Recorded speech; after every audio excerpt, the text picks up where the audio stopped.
بات دل کو لگے وہ لے لی، جو دل کو نہ لگے وہ نہ لے۔ صلی اللہ علیہ وسلم کے فعل سے، ساری چیزوں سے، صحابہ کرام کے قول سے، فعل سے، عمل سے، ائمہ کرام مجتہدین جہاں سے اللہ پاک، جہاں پر اللہ پاک نے اسلام اتارا، علم اتارا، قرآن اتارا، جہاں اللہ جل جلالہ نے سارے احکامات اتارے، وہاں سے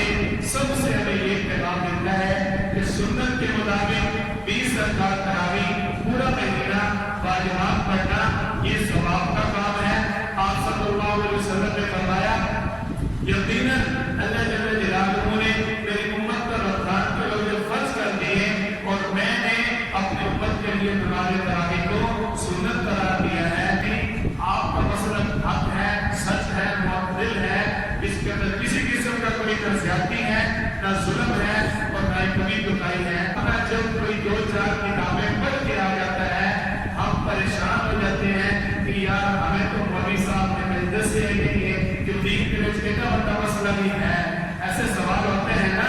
آپ علماء کے ساتھ رابطہ رکھیں، علماء کی طرف سے حجت کام ہے۔ دیکھو رمضان مبارک کا مہینہ ہے، آپ حضرات کے سامنے ایک اختلافی بات ہوتی ہے، آپ کو جو بھی کوئی بات کرے آپ کو 3 سوال نہیں ہے۔ نمبر 1 کو سوال کریں کہ اگر حدیث کے اندر 8 رکعت ثابت ہے، حدیث کے اندر آپ صلی اللہ علیہ وسلم نے پورا مہینہ جماعت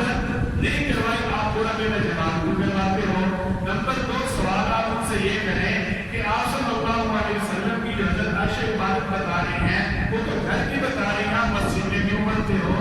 آپ ان لوگوں سے اس طرح کے سوال